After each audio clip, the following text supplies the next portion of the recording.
Hola, ¿qué tal amigos? Qué gusto saludarlos. Sean muy bienvenidos a un nuevo programa en el que vamos a estar haciendo un resumen de lo más importante de lo que ha sucedido este año en la guerra en Ucrania, que estuvo marcado sin duda por un avance incontenible de las tropas rusas en casi toda la línea del frente, sobre todo en la región de Donetsk, por la ocupación de territorio ruso por parte de Ucrania y sobre todo por una importante escalada que nos puso al borde de la Tercera Guerra Mundial, sobre todo después de que Ucrania, Corea del Sur y las potencias occidentales acusaran a Rusia de haber desplegado tropas norcoreanas en la región rusa de Kursk, lo que utilizaron como excusa para levantar las restricciones y permitirle a Ucrania atacar cualquier punto de Rusia con sus misiles de largo alcance. Algo que Moscú había advertido que sería considerado como el involucramiento directo de la OTAN en el conflicto, dado que los ATACMS, en el caso de Estados Unidos, y los Storm Shadow, en el caso del Reino Unido, necesitan para su lanzamiento la participación de tropas de estos países, así como sus satélites y equipamiento. Y esto fue respondido por parte de Rusia con el lanzamiento del primer misil hipersónico de medio alcance llamado Oreshnik, que según el mandatario ruso Vladimir Putin podría tener la misma capacidad destructiva que un arma nuclear. De todo esto y más vamos a estar hablando en este programa especial, así que ya mismo nos ponemos en marcha. Acompáñennos. Por su parte, Donald Trump denunció la doble vara de la justicia, ya que él está imputado por el mismo tema, aunque a diferencia de Biden, que cooperó en todo momento, él incluso mintió para no devolver los documentos. Pero los republicanos están intentando aprovechar el informe del fiscal y dicen que o Biden está mentalmente capacitado para ser juzgado o no está capacitado para ser presidente, por lo que piden que se active la 25ª enmienda que permite destituirlo por incapacidad. Aunque es una decisión que recae en la vicepresidenta y los miembros de su gabinete, que tendrían que declarar mayoritariamente que está imposibilitado para ejercer el cargo. Además, la rival de Donald Trump en las internas, Nikki Haley, también asegura que el exmandatario está demasiado mayor para ocupar el Ejecutivo y destaca que él también comete errores groseros, como habérsela confundido con la antigua presidenta de la Cámara de Representantes, la demócrata Nancy Pelosi, por lo que consideró que Trump era un hipócrita al afirmar que Biden era mentalmente un caso perdido. Pero el exmandatario también generó un gran rechazo al afirmar en un mitin en Carolina del Sur que no solo no defendería a los miembros de la OTAN que no pagaran la cuota que les correspondía, sino que incluso alentaría a Rusia a que hiciera lo que quisiera con ellos. Estas declaraciones generaron una gran controversia en el mundo occidental, que ya miraba con mucha preocupación una posible vuelta de Donald Trump a la Casa Blanca y cómo esto podría repercutir en la guerra en Ucrania. Y poco después, el secretario general de la Alianza, Jens Stoltenberg, acusó a Trump de socavar la seguridad de todos, incluso la de Estados Unidos. Si es reelegido, el expresidente republicano Donald Trump dijo que podrían no respetar la cláusula de defensa colectiva de la OTAN. De hecho, si considera que los miembros no han pagado lo suficiente a las arcas de la OTAN, instaría a Rusia a invadirlos. No les protegería. De hecho, les animaría a hacer lo que les diera la gana. Tienen que pagar sus facturas. Trump hizo amenazas similares mientras era presidente. En 2020 dijo a la presidenta de la Comisión Europea, Ursula von der Leyen, que Estados Unidos no acudiría en defensa de Europa si era atacada. El sábado, Trump también arremetió contra el presidente Biden, calificándolo de caso perdido mental, después de que un informe especial del Consejo indicara esta semana que la memoria de Biden está fallando. Nikki Haley, la única gran rival republicana de Trump que queda en pie, dijo que este solo quiere sembrar el caos y que sus ataques a Biden son hipócritas. Haley dijo que Trump, de 77 años, también está perdiendo competencia mental. Puedes ver lo mismo, ya sea que Donald Trump me confundiera con Nancy Pelosi, sus rabietas, las cosas que ha hecho. Es hora de un nuevo líder generacional. El partido que descarte a sus candidatos de 80 años es el partido que ganará la presidencia. Carolina del Sur es el estado natal de Haley. Después de haber perdido todas las primarias republicanas contra Trump hasta ahora, sus primarias del 24 de febrero son vistas como su última oportunidad de seguir siendo competitiva en la carrera por la presidencia. Las tropas ucranianas están atravesando uno de sus peores momentos en estos 2 años de guerra y siguen intentando recuperarse militar y anímicamente del retiro de sus tropas de Avdiivka, la ciudad más fortificada e importante de las que ocupaban Donetsk. Ahora sus tropas se encontraban cavando trincheras y construyendo fortificaciones en las afueras para intentar contener futuros avances. No obstante, Rusia redobló sus ataques después de su principal victoria en casi un año, con el objetivo de evitar que los ucranianos se afianzaran en nuevas líneas, aunque reconocieron que van a necesitar un descanso. A su vez, la retirada de Avdiivka revela un cambio de estrategia de Ucrania tras cambiar a su cúpula militar, ya que aguantó hasta el final en Mariupol y Bakhmut. Pero ahora, ante la falta de personal, intentó retirarse ordenadamente, como había hecho Rusia tras retroceder en el norte y en el sur durante la primera contraofensiva. Sin embargo, Rusia comunicó que su último avance en la ciudad, que les permitió ganar unos 8 kilómetros, había dejado una gran cantidad de bajas y prisioneros. Moscú, a su vez, parece enfocarse ahora en la región sureña de Zaporilla, donde Ucrania había centrado sus últimos esfuerzos de avanzar, mientras que también bombardeaba otros puntos del frente como Sloviansk y Kramatorsk. A su vez, el presidente estadounidense Joe Biden culpó a los republicanos del Congreso del retiro de Ucrania de Avdiivka, ya que el bloqueo de un paquete de $60.000 millones hizo que tuvieran que ahorrar municiones. Biden se mostró confiado en que terminarían superando la división en el Congreso, aunque reconoció que no se animaba a asegurar que el paquete llegara a tiempo para evitar nuevos avances rusos. No han tenido otra opción. Las tropas ucranianas han abandonado Avdiivka. El presidente ruso Vladimir Putin lo considera una importante victoria de su ejército. Los de Kiev se estaban quedando sin munición. Según el ministro de Defensa ruso, la toma de Avdiivka les ha permitido avanzar 8 kilómetros y asegura que Ucrania habría perdido más de 1.500 hombres. Este es el momento de la toma. Tampoco ha sido fácil para Rusia.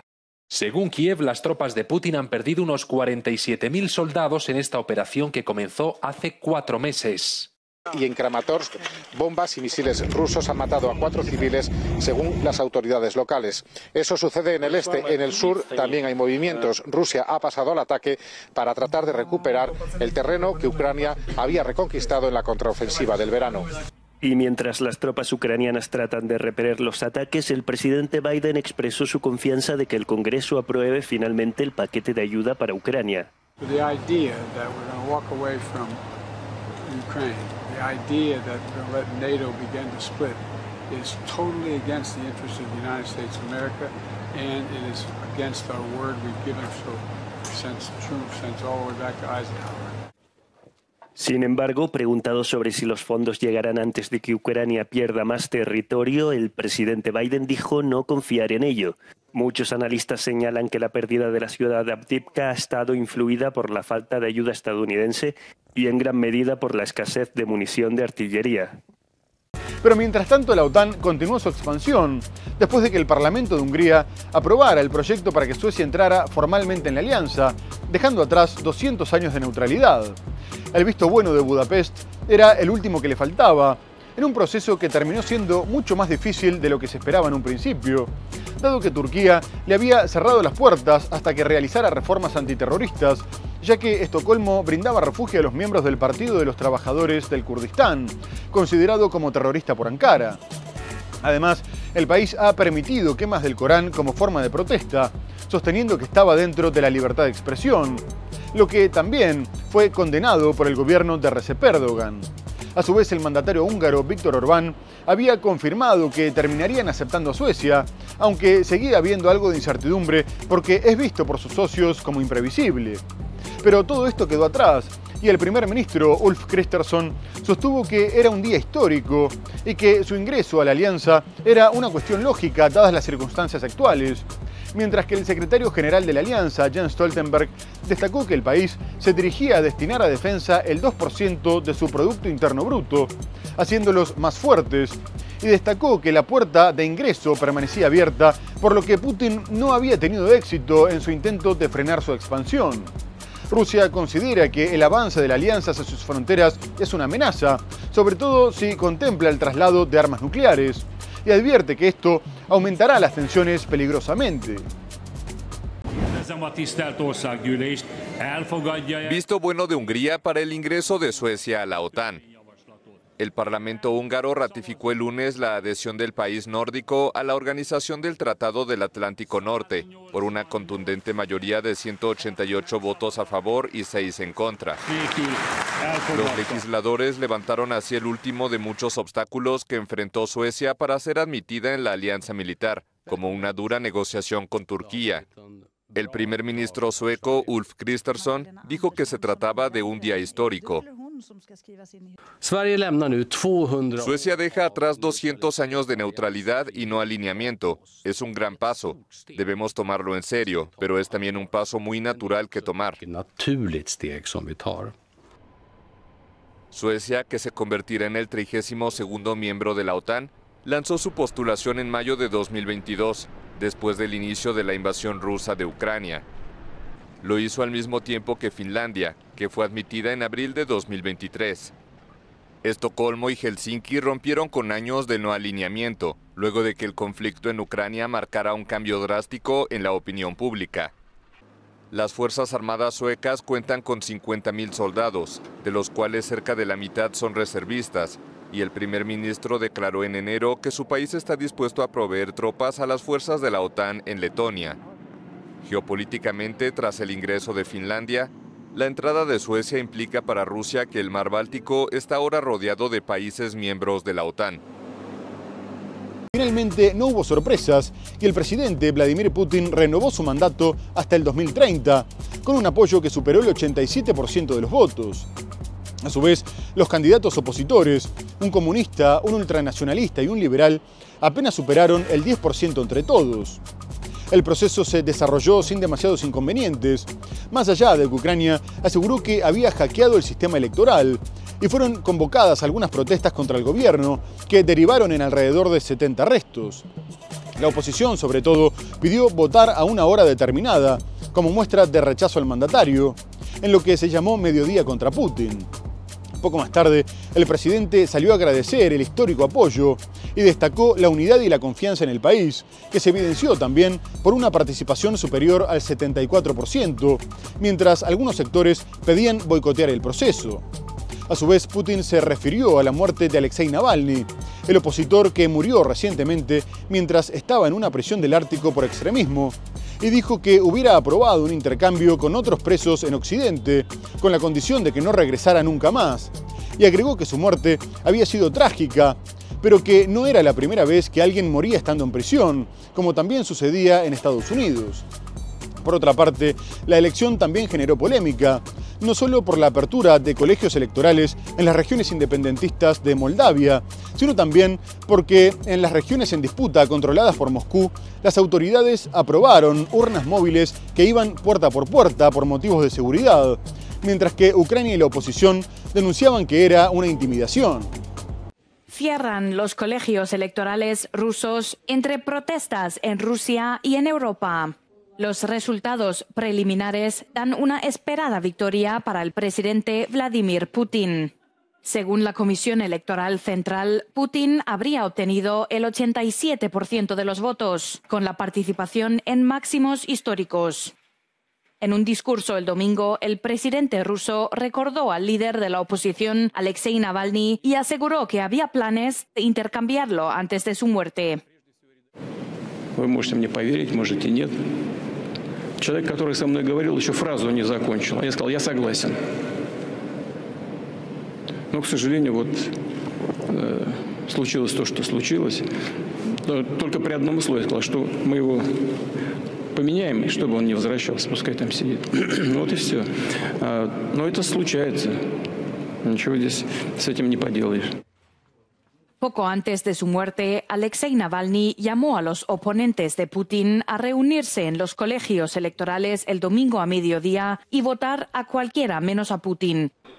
Al igual que en otras regiones ocupadas, las elecciones preliminares comenzaron varios días antes de que se abrieran las urnas en el resto del país, con unas urnas móviles que llegaban a las puertas de los ciudadanos. Las autoridades de ocupación alegan que es por motivos de seguridad.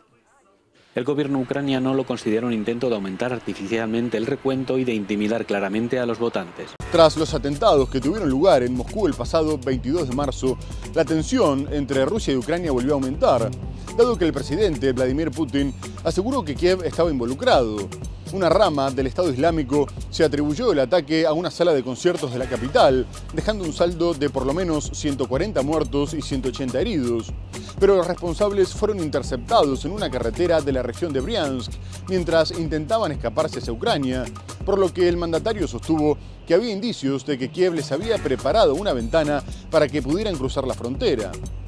A su vez, dijo que todos los autores, organizadores y quienes hayan ordenado el crimen serían castigados justa e inevitablemente, sean quienes sean. Además, el Servicio Federal de Seguridad informó que sospechaban que uno de los atacantes tenía vínculos con el Estado ucraniano, aunque todavía estaban investigando. Ucrania, por su parte, negó cualquier implicación. La inteligencia militar dijo que Putin no había hecho nada para impedir el ataque y que incluso podría estar implicado en la organización. El ministro de Exteriores, Dmytro Kuleba, declaró que Putin era un embustero patológico y que estaba desesperado por vincular a su país con el atentado. Y el mandatario, Volodymyr Zelensky, dijo que la conducta del miserable de Putin de querer culparlos era absolutamente predecible. Mientras tanto, se comunicó que se había arrestado a 14 personas relacionadas con los hechos, 4 de las cuales eran sospechosas de perpetrar el tiroteo y permanecerían en prisión preventiva por 2 meses. El presidente de Rusia, Vladimir Putin, prometió el sábado castigar a los responsables del atentado que dejó más de 130 muertos el viernes en Moscú. El mandatario dijo que 11 personas fueron detenidas en total, incluidos los 4 implicados directamente en el atentado, sin mencionar la reivindicación que hizo el grupo yihadista Estado Islámico.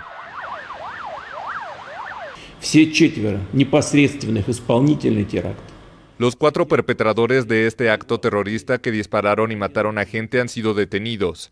Viajaban hacia Ucrania, donde, según información preliminar, se había preparado una ventana para que pudieran cruzar la frontera.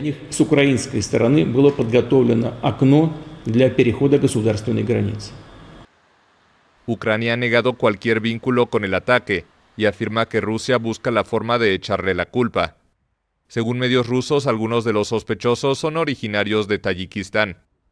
El ataque a la sala de conciertos Crocus City Hall, en la periferia de Moscú, es el más sangriento en Rusia desde hace 2 décadas, así como el más mortífero reivindicado por el grupo Estado Islámico en Europa.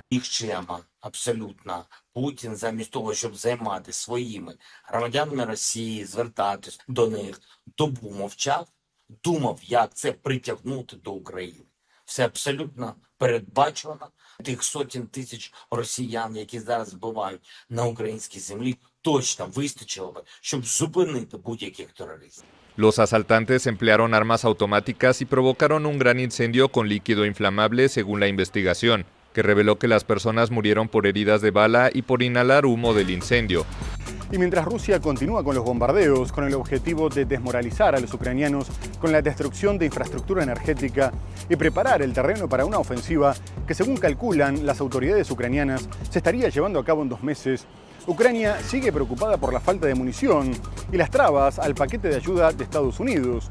Más allá de que sus aliados europeos aumentaron los suministros y Washington les transfirió armas incautadas en el mar Arábigo que iban de Irán a Yemen, entre las que se incluyen miles de ametralladoras, rifles de francotirador y misiles antitanque.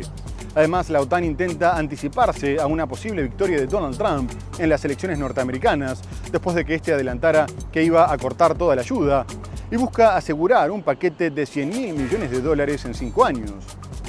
No obstante, Zelensky reclama defensas antiaéreas y, después de reconocer que faltaba poco para que tuvieran que comenzar la retirada, volvió a hacer un llamado desesperado al Congreso estadounidense, asegurando que si no aprobaban el paquete de $60.000 millones que se encuentra trabado por los legisladores trumpistas, terminarían perdiendo la guerra y que cuando ocurriera Rusia atacaría a otros estados. Trump ya dijo que podría acabar con la guerra en un día, y ahora el Washington Post publicó que el republicano pretende forzar a Kiev a ir a la mesa de negociaciones y que termine cediendo Crimea y el Donbass. Además, también ofrecería limitar la expansión de la OTAN, ya que considera más importante evitar un alineamiento entre Rusia y China, viendo que con el conflicto Moscú depende cada vez más de Pekín. Ucrania volvió a presionar al Congreso de Estados Unidos para que apruebe un reforzamiento de la ayuda militar. El presidente Volodymyr Zelensky condicionó el domingo el resultado de la guerra con Rusia a este paquete adicional por $60.000 millones, bloqueado en la Cámara de Representantes en Washington, donde los republicanos son mayoría. Треба якраз казати конкретно Конгресу. Якщо Конгрес не допоможе Україні, Україна програє війну. І знайти публічний формат цього. Якщо Україна програє війну, будуть атаковані інші держави. І це факт. І ви побачите, найближчими тижнями Росія буде все більше і більше наполегливою і буде втягувати ядерну зброю в це питання. Pero la postura estadounidense dependerá en gran medida del resultado de las próximas presidenciales. El domingo, el Washington Post citó a personas familiarizadas con un posible plan de Trump para ejercer presión sobre Kiev para ceder parte del territorio a Rusia a fin de acabar con la guerra. La aprobación del nuevo paquete de ayuda depende de la buena voluntad de los partidarios de Donald Trump en la Cámara, que se niegan a examinar el texto tal y como está debido a una disputa sobre la regulación de la inmigración. Estados Unidos celebrará elecciones presidenciales en noviembre. A la espera de una decisión, los soldados ucranianos se ven obligados a economizar su munición y a enfrentarse a un ejército ruso confiado, que ha repelido una gran contraofensiva de Kiev en el verano boreal de 2023. Moscú, superior en efectivos, ha logrado avanzar en el este de Ucrania. Asimismo, llamó la atención que poco después de haber lanzado la nueva ofensiva en Kharkov, el mandatario ruso Vladimir Putin destituyó al ministro de Defensa Sergei Shoigu, que hacía 12 años que ocupaba el puesto. Tras la toma de posesión de su nuevo gobierno, Putin tenía que confirmar a los ministros o reemplazarlos y terminó decidiendo poner al frente de la cartera a un civil especializado en economía. Se trata de Andrei Belousov, que se desempeñaba como viceprimer ministro y era el principal responsable del desarrollo socioeconómico, la regulación de mercados financieros y la aplicación de proyectos de infraestructura y de transporte. Además, ha estado a cargo del Ministerio de Desarrollo Económico y fue asesor presidencial para asuntos económicos, todas cuestiones alejadas del ámbito castrense. Pero como Rusia está intentando girar hacia una economía de guerra, Putin pensó que era el hombre ideal para encabezar la transición, lo que, según los analistas, es un indicador de que el presidente se prepara para una guerra larga. Por su parte, el vocero del Kremlin, Dmitry Peskov, aclaró que su nombramiento se explicaba por el fuerte aumento del presupuesto en defensa. Shoigu, a su vez, fue nombrado al frente del Consejo de Seguridad, reemplazando a Nikolai Patrushev, un ex compañero de Putin en la KGB, aunque se desconoce qué grado de responsabilidad va a tener con respecto a la guerra en Ucrania y si esto va a tener algún cambio sobre el terreno. Shoigu era un hombre de confianza de Putin e incluso tenían una relación personal, pero había sido muy criticado por la falta de avances en el frente.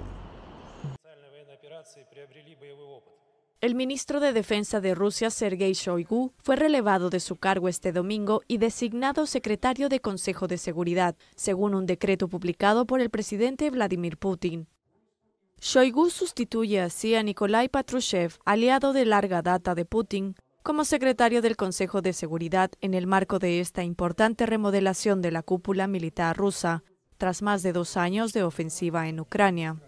Según el portavoz del Kremlin, Shoigu seguirá trabajando en ese sector que conoce muy bien desde dentro con sus compañeros y socios de su antiguo lugar de trabajo. La cartera de defensa pasó a ser ocupada por el economista Andrei Belousov, según una lista de nombramientos ministeriales publicada por el Consejo de la Federación, la Cámara Alta del Parlamento ruso. Putin está obligado constitucionalmente a nombrar a un nuevo grupo de ministros o a volver a nombrar a los ya designados tras su victoria en las elecciones de marzo. Shoigu and Patrushev, 2 of the 4 top people in the country and the government running the war at the same time without any real prior warning, at a time when there's a counter-offensive going on in northern Ukraine. I find it really quite impactful and surprising, but we will see in the next few days how it plays out. El nuevo ministro de Defensa, el ex viceprimer ministro Andrei Belousov, economista de formación, es visto por el portavoz del Kremlin como algo que conlleva innovación y cambios en la estructura militar rusa. Muy bien amigos, tenemos que hacer una breve pausa y enseguida continuamos con este programa especial para seguir recordando lo más importante de lo que ha sucedido este año en la guerra en Ucrania. No se vayan, ya volvemos.